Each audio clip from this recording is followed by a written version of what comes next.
¿Qué es aquello con lo que sueñas? ¿Qué es aquello que tu alma anhela?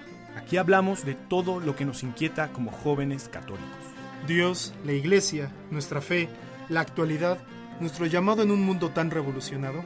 Jóvenes soñadores. Movamos al mundo juntos, soñando despiertos. ¿Qué tal, amigos? Sean bienvenidos a un nuevo episodio de Jóvenes Soñadores. Jóvenes Soñadores, así es. Ramón, su presentador. Y Pablo Emiliano Y Olivera. Pablo Emiliano, Emi. El Y bro. Ana Paula, la que está grabando detrás de la cámara también. No, entonces, hoy vamos, bueno, como ya saben, hoy vamos a hablar de un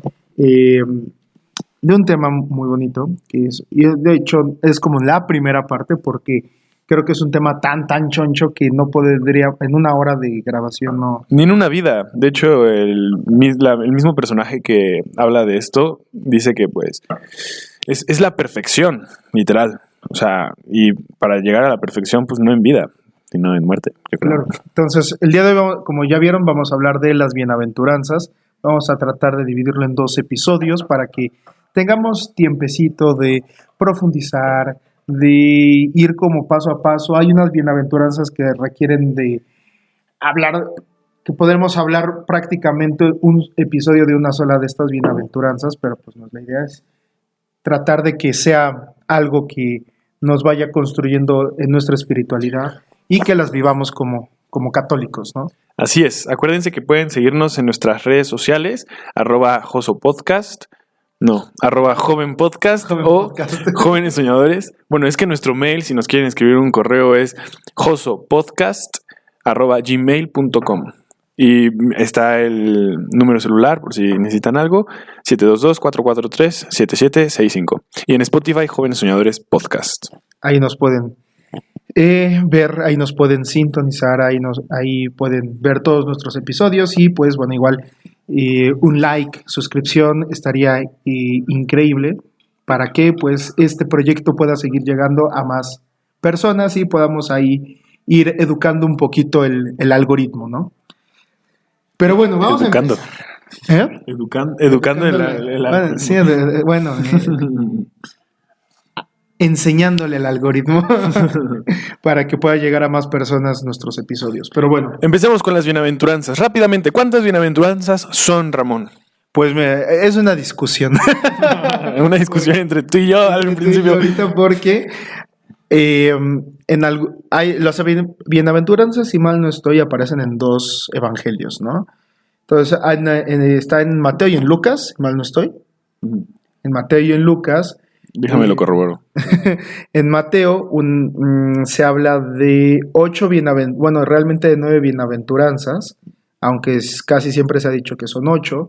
Y en el de Lucas, también, sí es Lucas. Sí, tú sigue. Y en el de Lucas, me parece que también son 7 u 8, pero aparte aparecen unos... Es Mateo y Lucas, en efecto. En Lucas aparecen aparte unos le llaman como muy coloquialmente los ay de Jesús, como un complemento a estas bienaventuranzas, ¿no? Lo que pasa es que el catecismo de la Iglesia Católica ha enseñado 8 bienaventuranzas fundamentales, que son las que ahorita vamos a mencionar, pero es verdad que en el Evangelio de San Mateo, pues se menciona una 9ª también, que se podría decir que redunda un poquito en todas las demás. Todas las demás, y justo se cree que el evangelista añadió, o alguien añadió como esta 9ª bienaventuranza, sobre todo para aquellos primeros cristianos que fueron como justo perseguidos, insultados, difamados por el simple hecho de creer en Jesús, ¿no? Entonces, ya lo iremos viendo poco a poco, pero vamos a empezar con... En Lucas solamente menciona 4 bienaventuranzas. 4 bienaventuranzas, más los hay, ¿no? Que creo Sí. que forman un... Sí, 7, más los hay. que son 3 hay. Son 1, 2, 3 hay, en efecto. ¿Ya ves? Es que a Lucas le gusta ser muy numerológico, no sé cómo llamarlo. Pero bueno. Nos centraremos un poquito en lo que dice Mateo, yo supongo, ¿no? Sí, Porque claro. pues ambos refieren a lo mismo y yo creo que Mateo es el más completo. Claro. Entonces, no, y bueno, vamos a empezar, ¿no? A ver, primero, antes como de explicar ¿qué son las bienaventuranzas? Para ir como, para los que no sepan. A ver, también, el catecismo es fuente aquí, fuente Q. Bueno, no es fuente Q en realidad, para que no me maten. La fuente Q todavía no se interpreta, pues, súper bien, pero bueno, eso es otro tema. Nada más es la fuente. El catecismo y la revelación, que es la Biblia, son la fuente. La bienaventuranza es el fin último de todos los seres humanos. Nosotros estamos llamados a vivir una bienaventuranza eterna, es decir, una felicidad eterna, porque en sí el nombre de bienaventuranza también se puede traducir como dicha, como felicidad, como plenitud. De hecho, había visto la etimología de bienaventuranza porque me llamó la atención. Es justo, o sea, de bien, bene, que significa bien o bueno, y ventura o venture, una cosa así, no sé, es latín. Es latín. Pero quiere decir ¿cómo se llama? Destino. Destino. Algo así. Es como el buen destino, entonces, Ajá. como la buena aventura en sí. Y bueno, es algo bonito reflexionar que nosotros estamos llamados a vivir una aventura. Y no cualquier tipo de aventura, sino una buena aventura, no una mala aventura. Aquí está la etimología. Sí, o sea, como tal, el conjunto quiere decir cualidad de afortunado y viene de bene, bien, y ventura, que quiere decir las cosas que han de venir, más el sufijo ansa, que es cualidad. Entonces podemos decir como la cualidad de lo bueno que viene, ¿no? Lo bueno que viene, el buen devenir, incluso yo diría, porque devenir como tal es una palabra también muy bonita, muy filosófica, que refiere a lo que sí va a venir, sí o sí. Entonces son cosas buenas también. Vivir la bienaventuranza es que te pasen cosas buenas. Justo, entonces la bienaventuranza son estas expresiones o estas frases que dice Jesús esto ya habíamos dicho en los evangelios de Mateo y Lucas, como una forma de resumir toda su enseñanza, todo su estilo de vida y lo que deseaba que sus apóstoles vivieran, ¿no? O sea, esto hablando como un poquito más hacia tu interioridad, hacia tu individualidad como cristiano, porque hay otras cosas importantes que también dice Jesús para que son como por así decirlo, los mandamientos para vivir bien en conjunto, ¿no? Pero las bienaventuranzas son un poquito más mi persona, el cómo el exterior repercute en mí y en el cómo yo manejo mi relación con Dios, que eso es la espiritualidad, mi relación con Dios, cómo la manejo o sea, cómo todo esto lo llevo a mi interioridad, ¿no? Y como dice Ramón, o sea, cómo lo llevo a mi interioridad, a mi persona, en sí, las bienaventuranzas también nos retratan perfectamente a Jesús. También cómo era un poco su personalidad, cómo era, bueno, más su persona en sí. Porque las 9 bienaventuranzas describen a Jesús. Y si nosotros tenemos que imitar a Jesús, pues podemos empezar con las bienaventuranzas. Claro que son todos dones recibidos también por el Espíritu Santo, que no lo podemos lograr, es decir, no lo podemos lograr por nuestras propias fuerzas. La bienaventuranza también es concedida, pero nosotros lo practicamos también. Claro, y aquí justo algo que decías, que yo creo que lo dice bien el Papa, creo que es el Papa Francisco el que lo dice, que las bienaventuranzas son una radiografía de Cristo. ¿Una radiografía o una biografía? O también una biografía. Una biografía. O sea, la radiografía porque describe lo que hay en el interior de Jesús, pero también puede llamarse una biografía porque es lo que él vive y lo que él expresa y demuestra en los evangelios. Pues es muy bonito eso. Y justo, o sea, si queremos conocer a Jesús, pues podemos comenzar con practicar las bienaventuranzas o mínimo desearlas. Vamos a decirlas así de rápido. Vamos a enlistarlas. Vamos a enlistar, pero de memoria. ¿De memoria? No, sí te la sabes. A ver, yo sí yo voy a tratar porque yo no soy mucho de memorizar cosas. Empezamos con bienaventurados los pobres de espíritu, porque de ellos es el reino de los cielos. Porque de ellos es el reino de los cielos. Ajá. Bienaventurados. Sí, más bien. No, bienaventurados los mansos, porque ellos heredarán la tierra. Ajá. Luego. No, ya. Ay, bienaventurados. Eso me lo sé de memoria y lo estás leyendo en la Biblia. A ver, yo. Bueno. La tercera es bienaventurados los que lloran, porque ellos serán consolados. Ajá. La cuarta es bienaventurados los que tienen hambre y sed de justicia. Ajá. Sí. porque Ellos les harán justicia. Serán saciados. serán saciados. Bienaventurados los que tienen hambre y sed de justicia, porque serán No, saciados. La siguiente fue una... Las 5 sí te las sabes. Sí. A ver. Bienaventurados los misericordiosos, porque ellos alcanzarán misericordia. Ah, esa es muy bonita. Es de las más bonitas también. No, y hasta fue un lema. La sexta es una de mis favoritas. Ahorita me dices el lema, perdón. No, mejor antes de pasar a la sexta, dime. Sí, no, o sea, era el lema, si mal no recuerdo, durante el año de la misericordia que promulgó el Papa Francisco, ¿no? Era como la frase por excelencia, ¿no? Bienaventurados los misericordiosos. Los misericordiosos, porque ellos recibirán, alcanzar la misericordia. Luego, Luego, la sexta es una también de mis favoritas. Esa sí me la sé bien de memoria. Bienaventurados los puros, los limpios y puros de corazón. Porque los limpios de corazón, pero también puros. Porque ellos verán a Dios, verán el rostro de Dios. Wow. La séptima es los que trabajan por la paz, ¿no? Si no me equivoco. Bienaventurados los pacíficos, porque ellos serán llamados hijos de Dios. Los que trabajen por la paz serán llamados hijos de Dios. Ojo.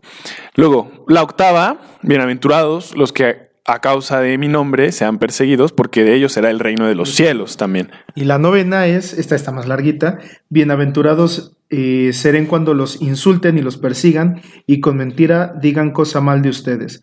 Todo género de mal por mí. Alégrense y regocíjense, porque grande será en los cielos su recompensa, pues así persiguieron a los profetas que hubo antes de ustedes. Un poco la novena como que explica de mejor manera la octava. Yo pudiera decir, ¿no? Sí, la octava creo que es un poquito más extensiva y justo era esto.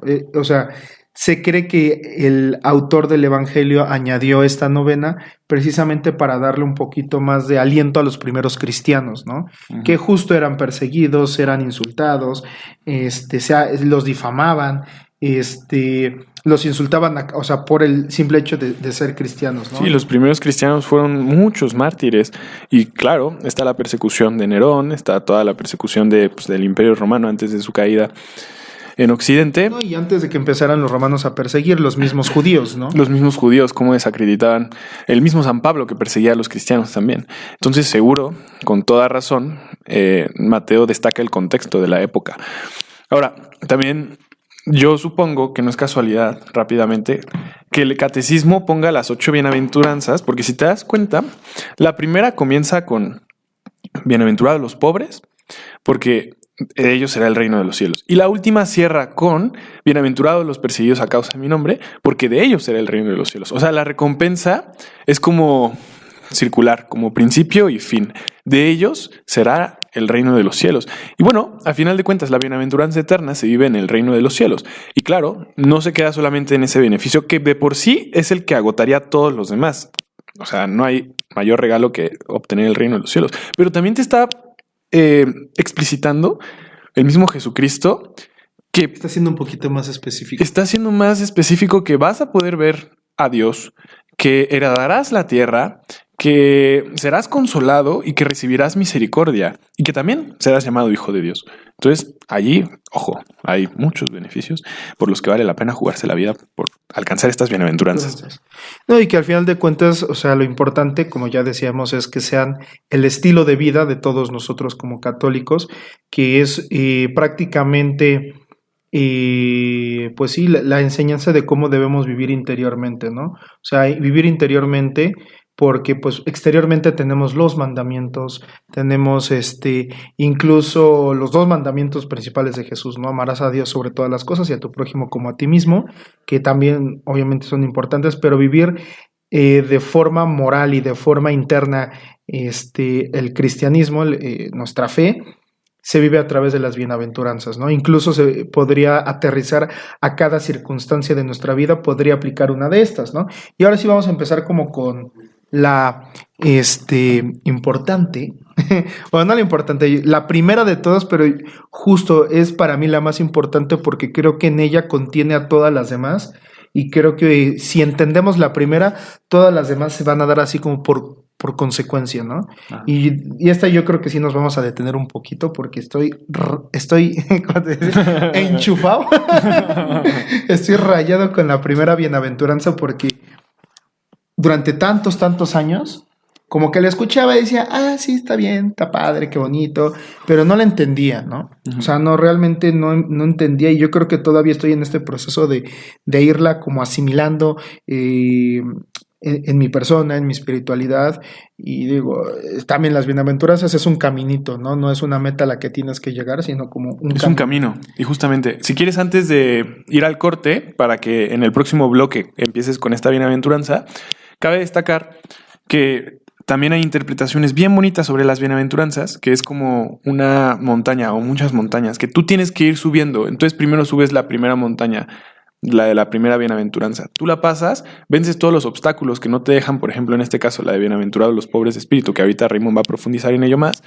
La pasas y pasas a la segunda. Y así tienes que ir quitando esos obstáculos en tu vida que no te dejan experimentar la felicidad eterna. Pero bueno, de ello hablaremos un poquito más adelante. Sí, y antes de irnos al corte, porque de hecho antes de empezar con la bienaventuranza, creo que lo continuaría con esta idea que voy a decir. Esto es algo que igual encontré que algo que explicaba Fray Nelson y que me gustó mucho y que creo que quiero compartir, es que las bienaventuranzas es como como dijiste, una escalerita, ¿no? En donde empezamos como en lo más bajo y en la experiencia más incompleta de la vida espiritual, y es vivir en la culpa, ¿no? Entonces, esto va pasando por la culpa, el esfuerzo, la expectativa, la alianza y la felicidad, ¿no? Que ahorita explicaremos qué significa cada uno de estos peldaños. Pero, pues bueno, vamos al corte. Pequeño corte y regresamos. Esto es Jóvenes Soñadores. Jóvenes Soñadores. Bueno, regresamos del corte. Con más de Jóvenes Soñadores. Y vamos a empezar a hablar un poquito de... No me voy a profundizar tanto. No, sí profundiza. No, porque tenemos que hablar del resto de las bienaventuranzas. Pero no vamos a abarcarlas todas en este episodio. Sí, va a haber una segunda parte así que no se alteren. No, pero vamos a... O sea, sí me gustaría hablar un poquito de de cómo es el proceso humano, digámoslo así, desde donde estemos hasta la felicidad, ¿no? Primero empieza cuando yo en mi vida, pues suceden cosas, ¿no? En la vida de todos suceden cosas, y a veces le atinamos, a veces no acertamos, sobre todo cuando no acertamos empieza a existir un proceso de culpa, ¿no? En donde pues uno empieza a reconocer que uno la regó, ¿no? Que cometió errores, etcétera, etcétera, pero no te quedas en el reconocimiento de tu error, sino que te quedas con el sentimiento de la culpa, que es un sentimiento un poco destructivo, ¿no? El remordimiento, que de hecho eso significa remordimiento. No es arrepentirse como tal, sino que te esté consumiendo tu culpa. Exacto, entonces vivimos como todo este proceso de la culpa, y creo que, o sea, como que lo que contrasta, o para poder pasar como al siguiente escaloncito, es el tema de... o sea, no solamente basta con sentir culpa o reconocer que la regamos, ¿no? Sino que hay un proceso de arrepentimiento del error cometido. En este caso, pues vamos a hablar del pecado, cuando cometemos un pecado, y obviamente eso implica reconocernos pecadores, ¿no? Que necesitamos ser perdonados, ya sea por nuestro prójimo o por Dios, ¿no? Entonces... Esto se puede ilustrar muy bien con este ejemplo de lo que pasó en realidad, ¿no? De Pedro se arrepintió, pero Judas solamente tuvo la culpa. Solamente, exacto, justo. O sea, tenemos este ejemplo, como tú dices, por un lado Pedro, que sí también tuvo su proceso de sentir culpa, pero también de arrepentirse, etcétera, etcétera, y al final pues ya se reconcilió con Jesús, ¿no? Pero justo Judas no pasó del sentimiento de culpa, del remordimiento, y pues... Eso lo terminó matando. Eso lo terminó matando, ¿no? Después, en el momento que yo me reconozco necesitado de Dios, entonces yo pido que Dios trabaje en mí, y esa es la parte del esfuerzo, ¿no? En donde yo me esfuerzo por empezar a ejercitar una relación con Dios, y también en el mismo sentido yo le permito a Dios trabajar en mí, ¿no? Entonces muchas veces también esto es como implica la etapa del esfuerzo, de esforzarme por alcanzar, digámoslo así, esta relación con Dios, ¿no? Y esto lo que caracteriza a esta etapa de esfuerzo es justo permitir o sea, yo esforzarme por hacer las cosas, ese es como el primer paso, pero el segundo paso, y es el más importante, es permitir que Dios trabaje en mí, y por mí, porque hay cosas que yo no voy a poder por mí mismo y que tengo que ponerlas en manos de Dios, ¿no? Algo que ocupa mucho en este proceso, Fray Nelson, es la parte del, ocupar estos pasos en cada una de las etapas de la historia de Israel, ¿no? En donde primero está... De identificarlas. De identificarlas en la historia de salvación del pueblo de Israel. El pueblo de Israel tuvo muchas caídas. Sí, exacto. O sea, como nosotros. Desde el Éxodo hasta la conquista de la tierra prometida. Nosotros somos Israel. Sí, de alguna forma. Si se ponen a leer la historia de salvación desde Israel, nosotros somos Israel. Cada uno de nosotros es un Israel, ¿no? Es un Israel que está destinado pues a convertirse en el pueblo glorificado de Dios. Exacto. Que ya pues, es cuando nosotros nos vamos a hacer santos, que ya estamos en el camino de santidad. Porque la santidad no es un fin, es un camino. Así como las bienaventuranzas, no son un fin, es un camino. Es que yo creo que podemos decir que todos los santos son bienaventurados. Entonces, y tú también. Podemos ser como podemos decir que son prácticamente sinónimo la santidad y la bienaventuranza, ¿sabes? O sea, porque es un camino que sí te lleva a un fin, pero que no es el fin, sino es un camino. Y como bien dice Raymond, es un camino de una escalerita. Yo también lo interpreto como una montaña que sí tiene altos y bajos, porque una buena aventura siempre va a tener altos y bajos. Una mala aventura es no querer emprender la aventura, pero la bienaventuranza, la buena aventura, sí tiene caídas, pero que te van a hacer aprender, y subidas que te van a hacer sentirte pleno, feliz, exaltado. Luego la siguiente parte que tenemos es que una vez que Dios trabaja, una parte importante es que en el momento que yo me reconozco como hijo de Dios, y que le permito a Dios trabajar en mí y por mí, entonces también viene la parte de qué quiero esperar, ¿no? O sea, qué espero y es válido yo qué espero de mi relación con Dios. Es bueno hacerse expectativas porque las expectativas generan sueños, generan metas. Generan jóvenes soñadores. Justo, jóvenes soñadores. También lo pensé. genera sueños, genera metas, genera ideales, pero vivimos en un mundo en donde yo creo que vivimos en un mundo que no quiere que los jóvenes sueñen, ¿no? Que no tengan expectativas, que ni siquiera tengan una expectativa de lo que quieren llegar a ser. Que no tengan esperanza. Y que se conformen con el ideal de lo que el mundo propone que tienes que ser, ¿no? O sea, no puede, o sea, eres tú mismo en la medida en la que cumples con mientras entras en la caja de lo que el mundo te dice, y entonces ahí te empiezas si tú vas como en contrasentido de esta escalerita, entonces aquí es donde te empiezas a distanciar de la bienaventuranza, ¿no? Porque parte importante de la bienaventuranza es vivir tal y como te creó Dios, incluso con nuestros defectos, pero si empiezas a ser conforme al molde que te sugiere el mundo, entonces empiezas a dejar de ser bienaventurado y empiezas a volverte desdichado, ¿sabes? O malaventurado. También pues, alguien desdichado, ¿no?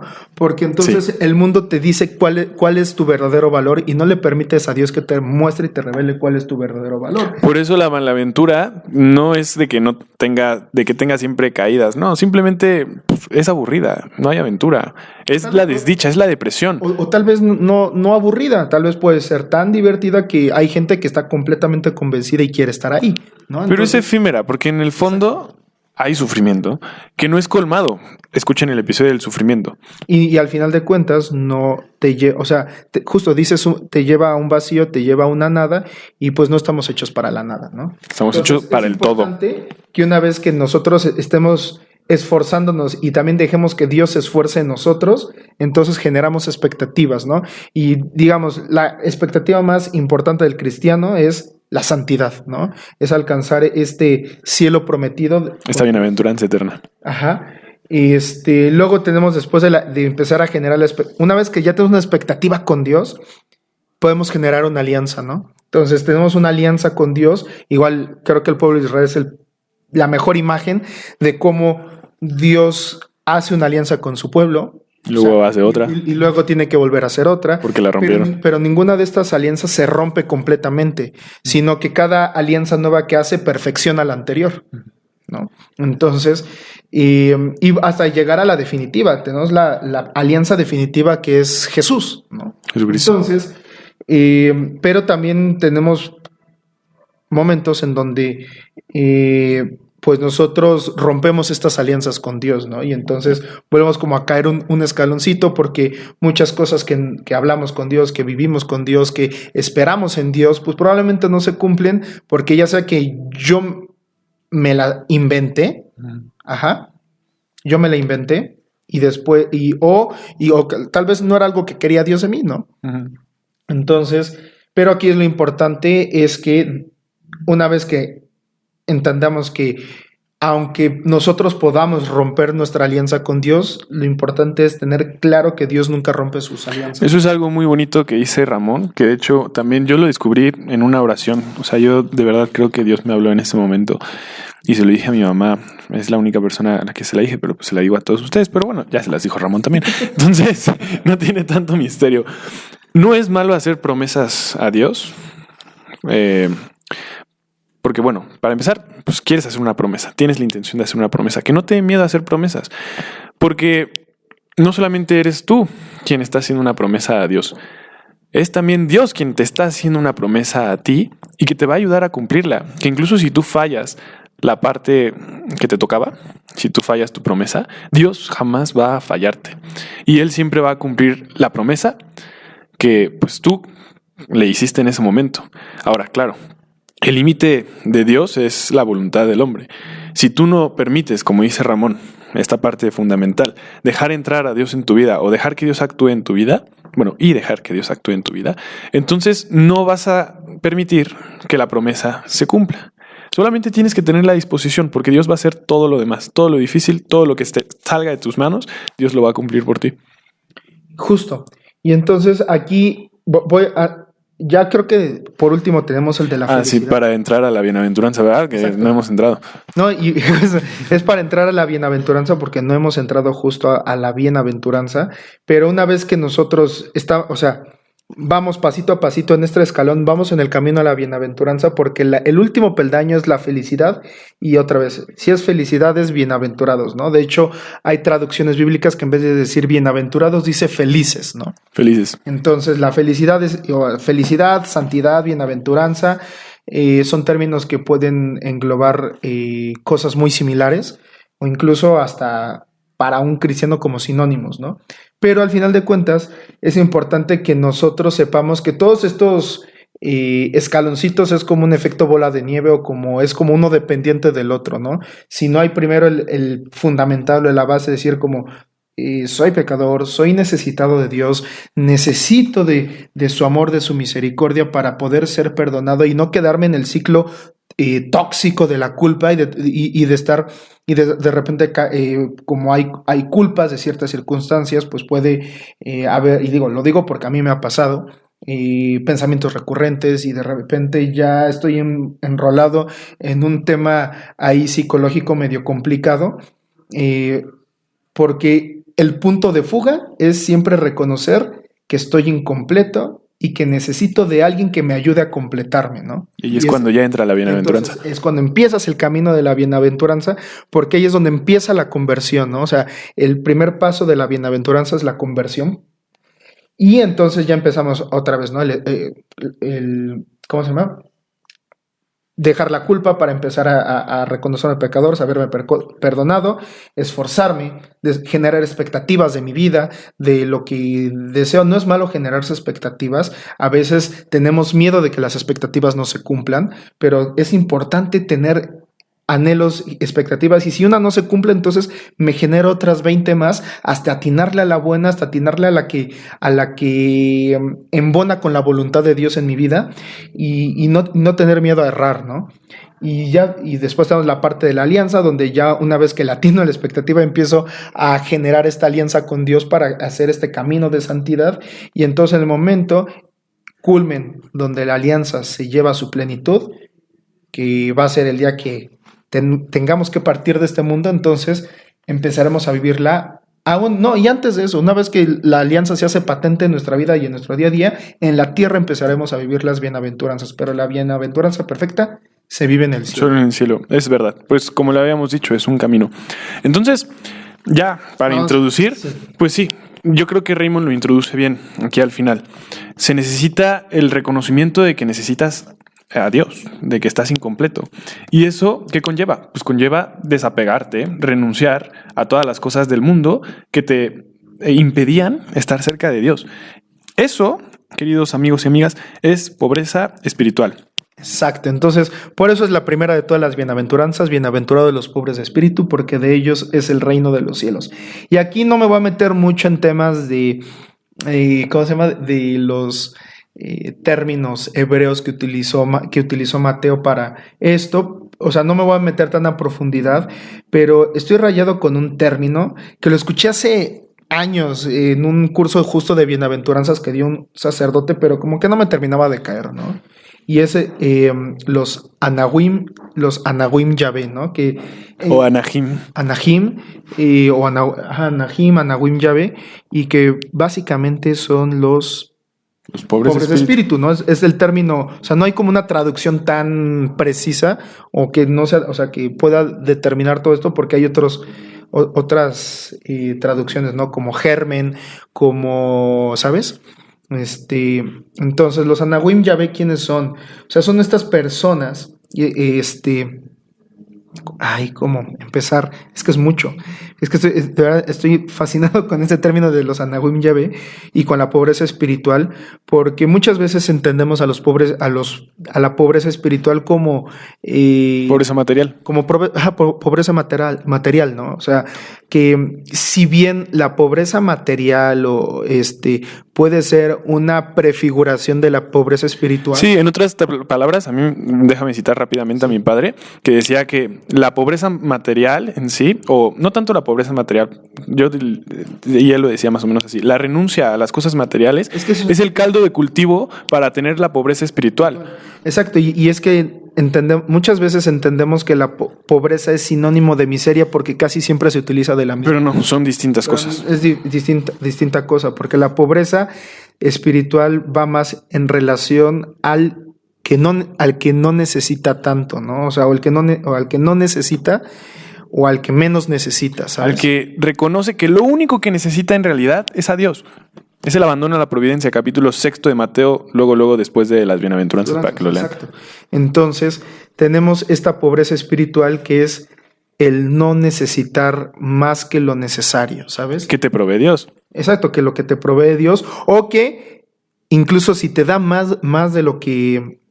Si Dios te da más de lo que necesitas, es el no vivir en una actitud de despilfarro, ¿no? De apego. Incluso de apego, ¿no? Entonces... Sino que lo pongas al servicio de los demás. Exactamente. Entonces, una parte importante de los Anahim Yahvé es una frase que igual se divide en dos partes, ¿no? Pero ¿quieres decirlo ahorita o después del corte? Mejor después del corte. Ok, entonces vamos con el corte. Esto es Jóvenes Soñadores. Vamos con más. Y volvemos con más de Jóvenes Soñadores y hablando de la pobreza espiritual, que apenas es la primera que estamos tocando, pero creo que es importante también entender que si queremos entender cada una de estas bienaventuranzas será necesario decir todo lo anterior, porque es como la forma integral de vivirlas, ¿no? Exactamente. Ahora, es la disposición que debes de tener para vivirlas. Y que esa disposición se va a llevar a su perfección en la primera bienaventuranza, porque es el desapego, es tener ya la disposición de querer recibir algo más grande que las cosas materiales o las cosas mundanas. Exacto, entonces tenemos la pobreza espiritual, ¿no? Ya decíamos que la pobreza espiritual. ¿La tenemos? ¿La tenemos? Estamos en eso, ¿no? Estamos en eso. Pero tenemos la pobreza espiritual, o sea, está la pobreza espiritual como la primera de todas las bienaventuranzas. ¿Por qué? Porque justo decías, tenemos el desapego del mundo, ¿no? Y algo súper importante que es que vivimos en un mundo que nos ofrece tantas cosas, pero la verdad es que tantas cosas innecesarias, ¿no? O sea... el que tiene mucho se preocupa además. Exacto, entonces... Hay una frase que dijeron que me gustó, que dice, el Anahim Yahvé es alguien que vive desengañado del mundo y aferrado solo a Dios, ¿no? O sea, desengañado del mundo. Y podemos empezar que la persona que está desengañada del mundo es alguien que ya sea por conciencia propia o por experiencia personal, vive primero esta etapa de ¿cómo decirlo? Como desairado, desalentado, decepcionado tanto de lo material como de las criaturas, ¿no? Y criaturas también se entiende de las personas, ¿no? Y es alguien que ve el mundo y dice, esto no me es suficiente, ¿no? Esto no es todo para lo que fui creado. Y entonces, por ejemplo, hay filósofos que crearon su filosofía con base, su filosofía con base en decepción de todo lo mundano, ¿no? Sí, y que van mucho hacia el existencialismo y hacia todo esto, pero que al final de cuentas... Bueno, luego pueden llegar a extremos como el nihilismo, que dice que nada tiene valor, que pues, solamente lo único que tenemos es la muerte. Pero eso ya es pesimismo, eso ya es depresión, eso es la malaventura, no es la bienaventuranza. Sí, no, y justo esta era una de las que no me podía acordar el nombre, el nihilismo, ¿no? O sea, y pues al final de cuentas es importante saber que cada cosa que Dios crea tiene un valor, ¿no? Un valor que difícilmente o que nos cuesta mucho trabajo darle ese verdadero valor que Dios le da, y aceptarlo, porque pues vivimos justo aferrados a tantas cosas, y vamos a ejemplos específicos, a las computadoras, al teléfono, a las personas, ya sea mi familia, mi papá, mi mamá, mi pareja, vivimos aferrados a tantas cosas que nos hace ruido la persona que vive desapegada de todo esto, ¿no? ¿Esto significa, Raymond, como pregunta, dejar de usar todas estas cosas que tenemos? No necesariamente. Hay personas que perfectamente pueden decir yo no necesito y puede llevar una vida sin necesitar de algo en específico, digo, obviamente salvo la meramente esencial, ¿no? Como alimento, etcétera, etcétera, pero por ejemplo, yo podría decir un día yo no necesito de esta computadora, ¿no? Pero si en mi vida profesional, en mi vida diaria, necesito de usar una computadora para realizar mis actividades, pues bueno, ocupo una computadora, ¿no? Pero tampoco el negar cuando las exigencias de mi día a día lo requieren, pero tampoco irme al extremo de, bueno, me voy a comprar una computadora de 50,000 pesos, que solamente la voy a ocupar para videollamadas y para Excel y para hojas de cálculo y para documentos, ¿no? O sea, es como los dos extremos, ¿no? El decir que no necesito nada cuando hay cosas de mi vida diaria que sí las exigen, y tampoco digamos, lo excesivo, ¿no? Sí, un poco va también de la mano es usar las cosas como herramientas para ponerlas al servicio de la humanidad, del bien común, no para instrumentalizar al ser humano, porque muchas de las cosas y de los avances tecnológicos que hoy en día tenemos, pues han sido funcionalistas, es decir, que se ocupan para el beneficio propio, la conveniencia propia, y donde se utiliza al ser humano como medio y no se le pone como fin. Eso ya no es caridad, eso ya no es para nada pobreza espiritual, y eso es, pues, egoísmo, todo lo contrario a querer desapegarse de todas estas cosas y necesitar a Dios. Entonces, tenemos esta parte, ¿no? Hay gente que vive tan desengañada o tan desafanada del mundo, o sea, bueno, todavía no desengañada, sino más bien decepcionada de este mundo, pero pero le hace falta algo, porque si yo me desapego o sea, el ser humano, y digo, creo que esto es muy como también lo dice un poco la psicología, que el ser humano al final de cuentas tiene varios tipos de apego, pero que el más necesario es un apego seguro, ¿no? Y digo, esto yo no lo voy a decir como a favor o en contra, sino es algo que yo he encontrado, es que el único verdadero apego seguro es algo que es permanente, algo eterno. Algo que es permanente, algo que está ahí, ¿no? Y que es inamovible. Algo perfecto, y justo estás describiendo las características de lo perfecto: único, eterno e inmutable, que no cambia. Inamovible, ¿no? En este caso estamos hablando de Dios. Para mí personalmente mi único apego seguro es Dios, ¿no? Porque igual puedo generar técnicamente un apego seguro contigo, que eres mi amigo. Pero yo no soy, bueno, yo no soy único, eterno e inmutable. Exacto. Y el día de mañana tú puedes cambiar de decisión, ¿no? Y entonces, no voy a cambiar, no te preocupes. Pero porque soy discípulo de Dios. Lo perfecto. A eso voy, ¿no? El día de mañana tú puedes cambiar de opinión respecto a mí y entonces el que se supone que era mi apego seguro ya no es tan seguro, ¿no? En otras palabras, no busques tu felicidad en las cosas perecederas.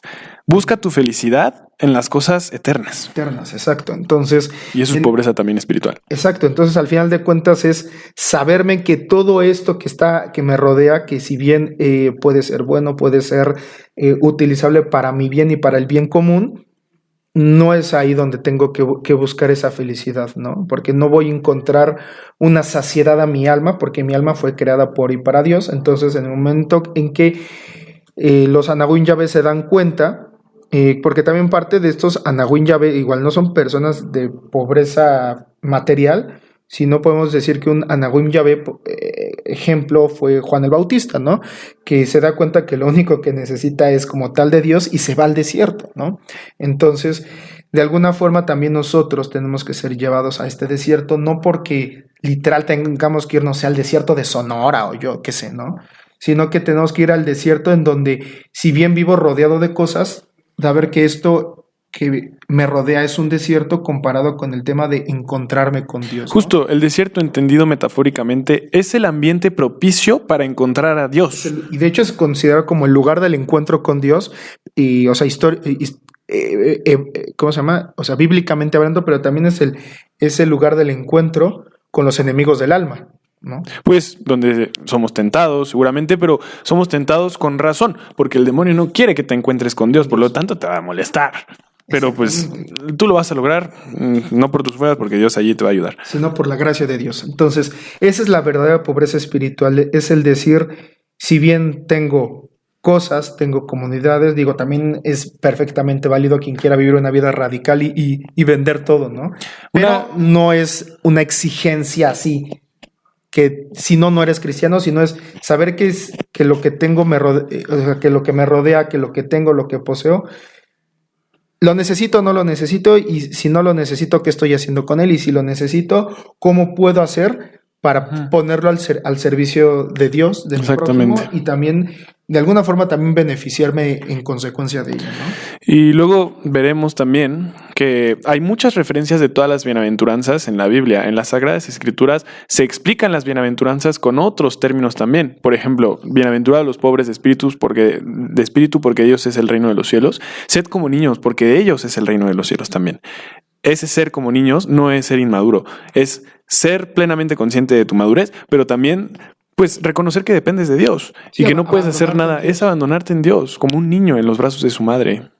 Igual, y bueno, ya tenemos la segunda bienaventuranza. ¿Pero quieres empezar con la segunda o terminar con la primera? Porque no nos queda mucho tiempo. Pues mira, ya terminamos para mí con la primera, que es, y o sea, eso es como lo que hasta ahorita he descubierto. Me gustaría después profundizar más en la pobreza espiritual. Entonces vamos con la segunda, está bien. Bienaventurados los mansos porque ellos poseerán la tierra, ¿no? Poseerán la tierra. Y aquí hablamos de los mansos porque... Mansos y humildes de corazón. Exacto. En realidad es como la palabra completa. La mansedumbre es docilidad también, pero esa docilidad no como la de un asno, no como la de un burro que su amo le dice... o le hace que se mueva a todos los lugares, ¿verdad? Sino es una docilidad por amor. Es una mansedumbre que, pues, docilidad con amor, humildad, de que amas tanto a Jesús, amas tanto a Dios, que quieres que pues Él conduzca tu vida porque sabes que Él te va a dar lo mejor. Justo, entonces, algo importante también de la mansedumbre es que no es alguien, como tú decías, alguien blandengue, alguien que se deja llevar como por... Alguien sumiso. Muchas veces también confundimos al manso cuando decimos, ay, es un perro mansito, ¿no? Ay, qué mansito. O incluso, por ejemplo, yo que tengo familia que charra, es como, ay, este caballo es muy mansito, porque es un caballo muy dócil, ¿no? Porque es un caballo que ¿cómo fue la palabra que dijiste? ¿Sumiso? Ajá, es un caballo muy sumiso, ¿no? No, o sea, no, la mansedumbre no es sinónimo de Sumisión. Sino más bien la mansedumbre, una característica importante de la persona mansa es la fortaleza, ¿no? Y hablamos tanto de la fortaleza, de una fortaleza como virtud, como don del Espíritu Fortaleza Santo. y libertad también de elección. Exacto. Entonces, la persona mansa es aquella que se rige y se maneja de forma recta, Consciente. que no hace violencia, o sea, no hace una violencia ¿cómo se llama? No hace una violencia en su relación con los demás, ni tampoco es una violencia innecesaria consigo mismo, ¿no? Sino que es recto, es justo y sin embargo, hay una humildad y hay una fortaleza para saber también recibir los trancazos cuando llegan, ¿no? Y porque está la intención de quererse enamorar cada día más de Dios. Y por eso es manso, porque se quiere enamorar cada día más de Dios. Exacto, y no, o sea, y como tú decías, no es alguien que se deja llevar el manso no se deja llevar por la corriente del mundo, sino más bien, muchas veces el manso nada contra corriente con paciencia, contra la corriente del mundo, ¿no? Pero porque sabe que todo está en manos de Dios. La tierra está en manos de Dios. Y por lo tanto, recordando un poquito todas las cosas que Dios hizo, toda su creación fue hecha para el hombre, porque el hombre, el ser humano, es el culmen de la creación de Dios. Y Dios es el regalo que nos da toda la tierra. De ellos será la tierra, de los mansos y humildes de corazón. En el momento en que nosotros reconozcamos, quizás ya estoy dando el resumen completo de esto, no sé si completo, pero en el momento en que reconozcamos esa necesidad de Dios, pobreza espiritual, pero también que le hagamos caso por amor, esa mansedumbre, pues Dios nos va a dar todas las cosas que Él hizo y todo es de Dios. Nada es del hombre solamente, porque Dios lo tiene todo bajo control. Entonces, poseerás la tierra. Exacto. Entonces, y ahora, ya me acordé lo que iba a decir. Ya un ejemplo como muy claro de mansedumbre en la Biblia, pues creo que es Jesús en su pasión, ¿no? O sea, Jesús permanece fuerte, permanece firme y coherente con su mensaje, pero hay cosas de su entorno que él decide no controlar y decide no controlar porque él es Dios y podía perfectamente haberlas controlado, pero él da esa libertad de que los demás hagan y tomen las decisiones que tengan que tomar, y simplemente Jesús, ahora sí que como dirían, apechuga todas las decisiones de otras personas que van en relación consigo mismo, ¿no? Por este tema de ser un Dios coherente. Entonces, creo que el mejor ejemplo de una persona mansa es Jesús, porque al final, como siempre decimos, la muerte no es el final del camino, ¿no? O sea, su mansedumbre tiene todo el sentido en la resurrección, ¿no? Uh-huh. Cuando realmente es donde Dios Padre le da todo el poder, toda la gloria y todo, y le da en posesión, pues, toda la creación, ¿no? Sí, nosotros leemos en el Apocalipsis cómo será el regreso glorificado de Jesús. Pues ya no regresará como vino antes, en su primera venida, como que se hizo pobre, que obedeció hasta la muerte. Pero ya en su regreso será un rey glorificado. De hecho, hará una entrada espectacular como la de Megamente en su película. Pero todavía mejor que la de Megamente y con el soundtrack de Welcome to the Jungle. Todavía mejor que eso. Todavía mejor. Y que estemos en gracia para ese momento, porque veremos al rey de todo, al rey de reyes, al rey de todas las cosas, que posee la tierra y que Dios se la concedió. Exacto. Entonces, hasta aquí llegamos, nada más alcanzamos a ocupar, a explicar. Hablar dos bienaventuranzas de las 8 o 9 que hay. Solamente me gustaría mencionar algo rápido de esta segunda bienaventuranza, que también menciona, y luego no se dice en la Biblia, pero en el catecismo creo que sí. Los mansos y humildes de corazón. O sea, esa humildad proviene del corazón. Y que luego dará o abrirá la siguiente puerta a las demás bienaventuranzas. Porque si tú vives una bienaventuranza, pues todas se entrelazan. Entonces, si tú vives una, ya estás probablemente cumpliendo con otras.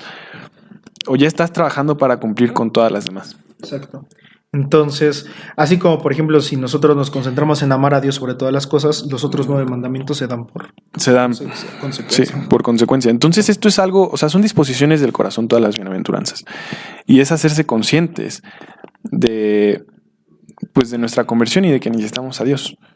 Entonces, pues con esto vamos a terminar este episodio. Porque luego vas a llorar. Y esa es la tercera bienaventuranza. Sí, pero con eso terminamos el episodio del día de hoy. Nos estaríamos viendo en el siguiente episodio, amigos, con la segunda parte de las bienaventuranzas. Y pues nos vemos en el siguiente episodio. Esto es Jóvenes Soñadores. Jóvenes soñadores. Nos vemos, amigos. Ahí. Gracias por acompañarnos en Jóvenes Soñadores. Esperamos que haya sido de tu agrado y recuerda, despiértate tú que duermes, levántate de entre los muertos y Cristo te iluminará. Jóvenes Soñadores, movamos al mundo juntos, soñando despiertos.